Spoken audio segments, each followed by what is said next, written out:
This is Knox Manning bringing you front page features, the background and color of the day's event. Stories from the heart of the news, brought to you every weekday at this time and Saturdays at 4:45. Today's feature page is sponsored by the growers of Washington State apples, recognized as the world's finest eating apples, grown in the apple bowl of the world. Now today's feature page, which presents the small man in a shabby room, the dog who built a hospital, the Cinderella Story of 1947, and a thought for day's end. The attention of an entire world today is focused on a shabby room tucked away in a remote corner of the finance ministry in Paris. It's a strange room to be the cynosure of millions of minds. It's tiny and its furnishings are drab. There's a battered army cot covered with a gray blanket. There's a bureau, a table, one chair, and a washstand. The rest of the room is piled high with books. In this room lives a small, aging, bald-headed man whose reddish mustache is shot with gray. He's not handsome. In fact, he's ugly. He's bashful and retiring, and in the late silent hours of night he must be sitting with his head dejectedly resting in his hands. It's this plain little man in this tiny, shabby room upon whom the fate of France may well depend in one of its most crucial hours, because the man is Robert Schumann, the new premier of France.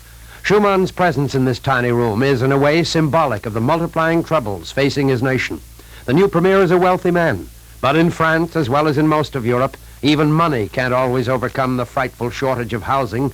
At the moment when France needs the most desperate recovery efforts in its history, the nation is immersed in turmoil instead of toil, is privately oiling its guns rather than its machines.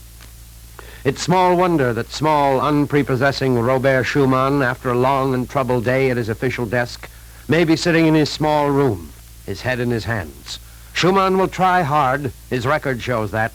His name is German. That's because he comes from Lorraine, of a family that remained loyal to France after Bismarck wrested the iron-rich province from the beaten government of Napoleon III in 1870. All his life, Schumann had been an underground fighter against the Germans. Even as a youth, he was working constantly for the return of Lorraine to France and was an underground intriguer against the Kaiser. At the conclusion of World War I, Schumann saw his dream realized. Lorraine was returned to France, and its grateful people sent Schumann to Parliament in Paris. In private life, he practiced law and added to the already large fortune left him by his family.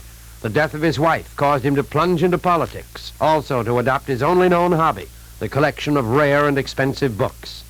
When the Germans began to break through in 1940, Premier Paul Reynaud, who admired Schumann's knowledge of finance, asked him to join the cabinet. Schumann was given the impossible task of caring for the streams of refugees pouring into France from Belgium and Holland. And later, when all of France was in panic-stricken flight, his was a job beyond any human effort. But Schumann himself stuck by that job until the end and refused to flee. This took courage of a high order. Having been a Lorraine patriot before World War I, Schumann technically could have been shot for a traitor. But the Germans never got around to trying him. Eventually, he escaped. And despite his advanced age, he joined the underground and served as a guerrilla soldier until France was free. Then Schumann joined the party formed by de Gaulle and Bidault. When those two broke, Schumann stayed with Bidault. Later, although strongly opposed to Marxism, he remained as finance minister in the socialist cabinet of Ramadier. The austere little man, much of whose life has been spent in seemingly hopeless causes, now must attempt to steer his nation down the middle of the road, when no middle-of-the-road party seems to remain, only the left and the right. That he can succeed, there must be considerable doubt on today's feature page. Well, I can't think of a better time than just before Thanksgiving to give you some good news about food prices. So right now, let me sing out the good word about Washington State apples. You've seen these wonderful Washington apples at your grocer's. The big, bright, delicious, and the round, ruddy Jonathans. You know there are no finer apples anywhere than the apples of Washington State. Yet these hand-picked Washington apples are reasonable in price. You can actually get them for less than they cost last year. And there's never been a better harvest of Washington apples than this year's crop.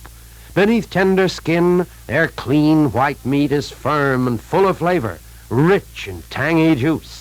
Fresh from harvest supplies, Washington apples come to market every day in fast refrigerated cars, and they come to you at a budget-sized price.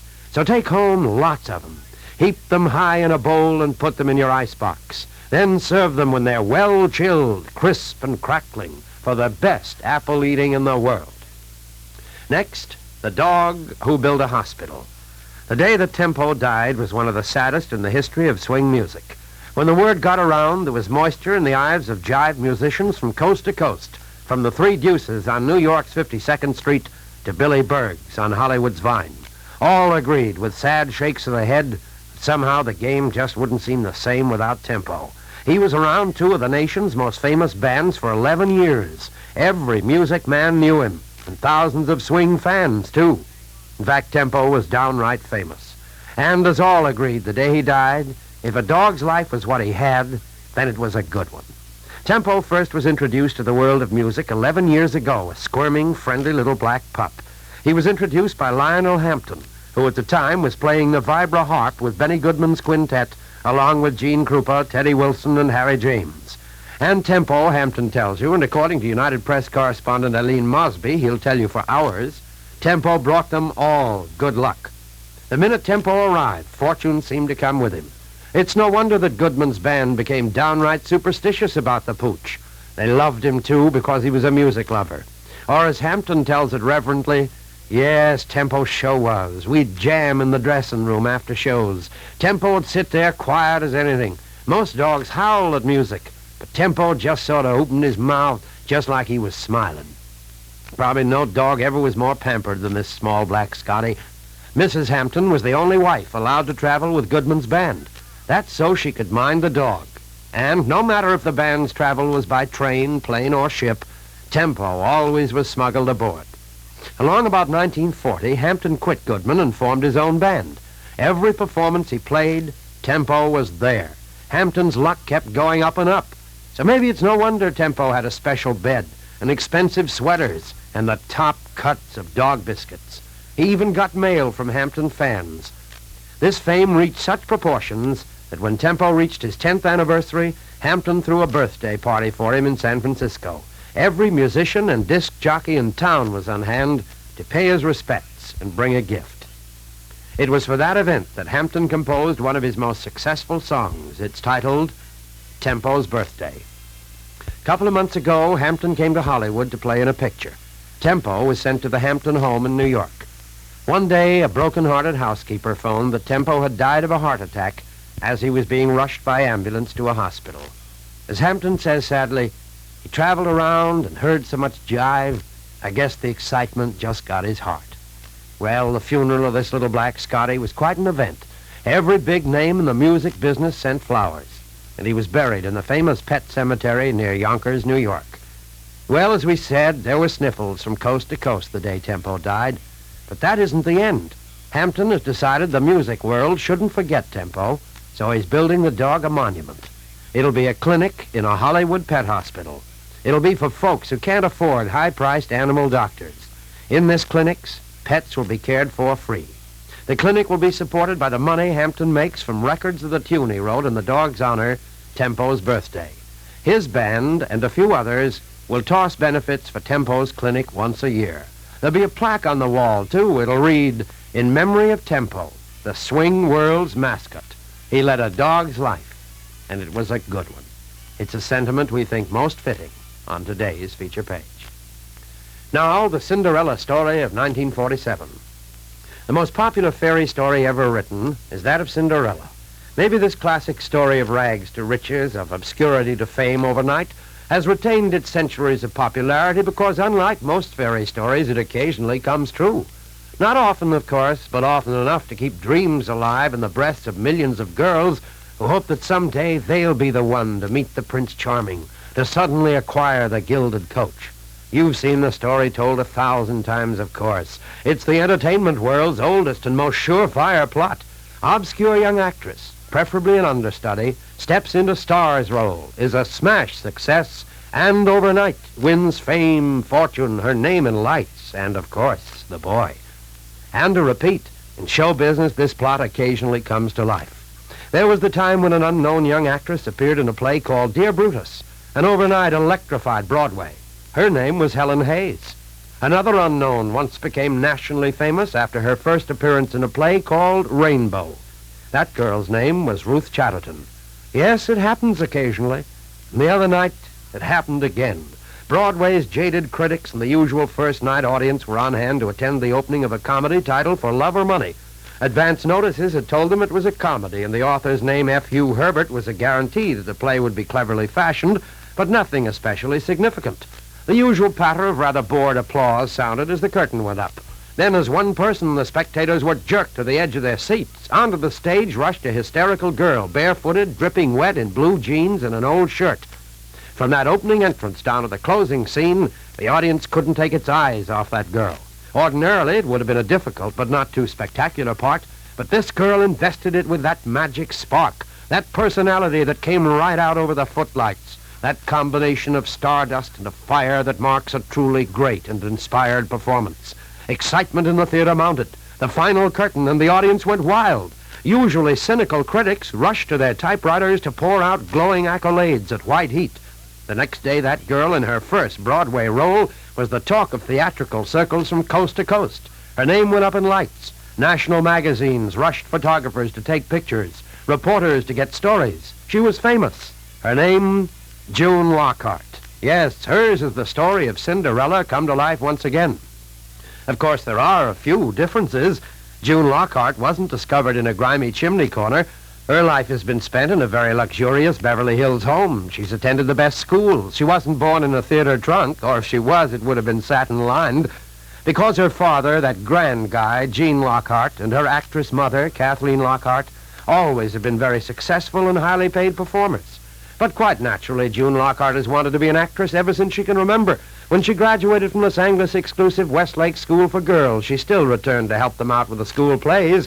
One year, the successful playwright Hugh Herbert was persuaded by his daughters to write and direct that play. June Lockhart took part, and he told her, "I'm writing a play, and I'll see that you're starred in it." But a year went by, and she forgot that promise. Meanwhile, she'd met with a few discouragements, had appeared in a few rather minor roles in pictures, but without causing any great furor. Then one day, playwright Herbert called her and said, "Well, the play is ready. When can I see you?" So June Lockhart, practically an unknown, left Hollywood and went to New York. One performance, and she was internationally famous. She's the most discussed young actress of several years. Now she'll be returning to her hometown of Hollywood, but no longer as an obscure bit actress. She'll be sought after, feted, toasted, and honored. She'll be a great star in her own right. And that the top Cinderella story of 1947 couldn't happen to a nicer girl, that her wonderful triumph couldn't be shared by grander parents, is the certain knowledge of today's feature page. For young and old, part and parcel of the feasting around Thanksgiving time is apples, rosy red and shining, crisp and cool, firm and fat with juice. That's the kind of feasting you find in Washington State apples, and there's no better time to enjoy them than now. For in November, harvest supplies of these matchless Washington apples are abundant. Big, sweet, delicious, and plump, spicy Jonathans come from the orchards to market every day in refrigerated cars, fresh and fragrant as though you'd just picked them off the trees. Yes, fruit like that is truly festive, just naturally belongs on your Thanksgiving table, for gay decoration, for wonderful munching, and for health. By the way, a grand party apple is the extra big Washington Delicious, the rich red king-size apple Washington's famous for. You'll want to include some of these in your Thanksgiving apple bowl. Now, Washington apples are pretty fancy eating, that's true, but they don't cost a fancy price. Fact is, they're reasonable in price, actually cost less than they did last year. So enjoy a good plenty of these fine Washington apples, and remember, they taste best when they're frosty cool right from the icebox. Now, this is Knox Manning, turning today's feature page with a thought for day's end. The hardest thing to accomplish is to keep an open hand when charity is asked and a closed mouth when credit is given. Well, these have been the stories behind the news. For an analysis of that news, stay tuned to Charles Collingwood over most of these stations at 5:30, followed by Bob Jared's complete report at 5:45. This is CBS, the Columbia Broadcasting System.